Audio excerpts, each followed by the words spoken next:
Welcome back students. कुछ और question के साथ मैं एक बार फिर से आपके सामने आया हूं और एक नई रिकॉर्डिंग के साथ। जैसा कि आपको स्क्रीन पर ये क्वेश्चन दिख रहा होगा, which of the following set contains both diamagnetic ions. आपको 4 पेयर दिए गए हैं और आपको बताना है इसमें से कौन सा पेयर डाइमैग्नेटिक है। कैसे करेंगे? देखो बच्चों, यहां पर करने का तरीका क्या है, आप इसमें से बाकी तीन को इसको बस आप गौर से देखिए। कॉपर एंड जिंक आप सभी जानते हैं कॉपर का एटॉमिक नंबर 29 है जबकि जिंक का 30 है। और अफबाउ रूल के हिसाब से अगर हम इनकी कॉन्फ़िगरेशन बनाएं तो क्या बनेगा बच्चों? आर्गन 4s2 3d9, ये जिसको हम वैसे ये अफबाउ रूल के हिसाब से है यहां पर, बट अगर हम इसमें बेटा स्टेबिलिटी रूल फॉलो करें तो स्टेबिलिटी रूल के हिसाब से ये जो कॉन्फ़िगरेशन बनेगी बच्चों वो कुछ ऐसी बनती बेटा। ये बनेगा 4s1 3d10 जो कि पहले से ज्यादा स्टेबल है, जबकि अगर हम जिंक का बेटा कॉन्फ़िगरेशन बनाते हैं ये कुछ ऐसा बनता है, आर्गन 4s2 3d10। ये कॉपर 29 एंड जिंक 30 का कॉन्फ़िगरेशन है।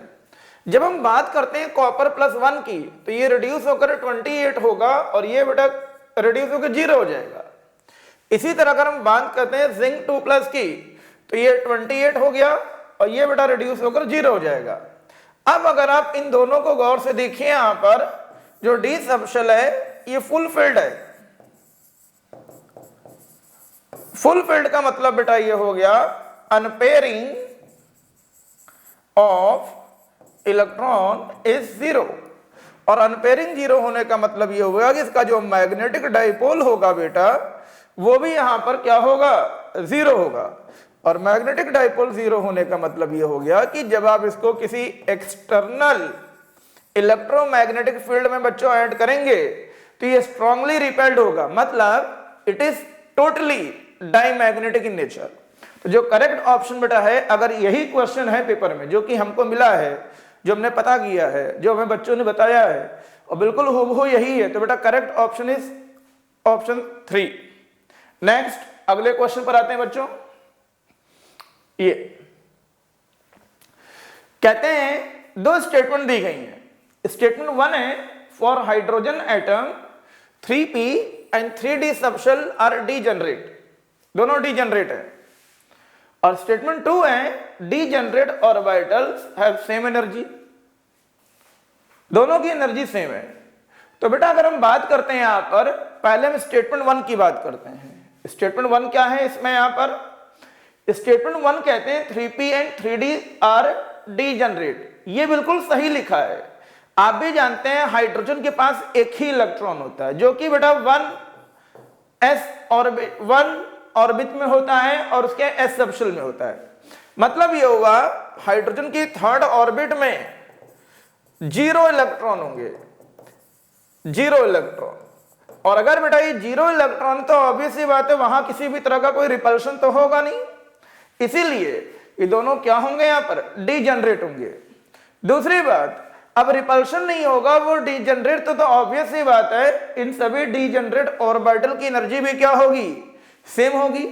मतलब ये हो गया बेटा यहां पर अगर हम इसमें देखें तो स्टेटमेंट 1 एंड स्टेटमेंट 2 दोनों के दोनों बेटा इसमें करेक्ट है, कोई भी इसमें रॉन्ग नहीं है। तो जो आपका ऑप्शन होगा बेटा इस क्वेश्चन के लिए वो ऑप्शन फर्स्ट है आपका। आई होप आप लोगों ने भी यही टिक किया होगा और इसी को ही मार्क किया होगा। और अगर आपने ऐसा किया तो आपके 4 नंबर कोई नहीं ले सकता, तो ये पूरे पक्के हैं आपके। नेक्स्ट अगले क्वेश्चन पर आते हैं। कहते हैं what is the geometry of aluminium chloride in aqueous medium. जब आप एल्यूमिनियम क्लोराइड को वाटर में ऐड करते हैं तो ज्योमेट्री क्या बनती है?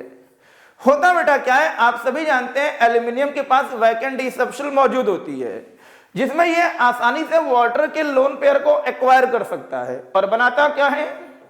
Hexa aqua aluminium chloride, hexa aqua aluminium chloride. जो बेटा देखा जाए ये होता है sp3d2 और sp3d2 होने की वजह से इसकी जो बेटा ज्योमेट्री बनती है वो ऑक्टाहेड्रल बनती है। तो correct option is 2।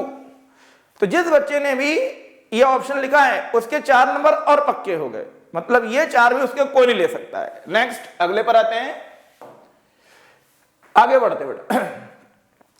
Group number पूछा गया है, ठीक है। अब क्वेश्चन इसका ग्रुप नंबर क्या होगा, तो देखो यहां पर इसका ग्रुप नंबर बेटा है, ये जो एलिमेंट है यूएनएन, सॉरी यूयूएन, इसका बेटा ग्रुप नंबर क्या होगा, ये बिलोंग करता है पीरियड 7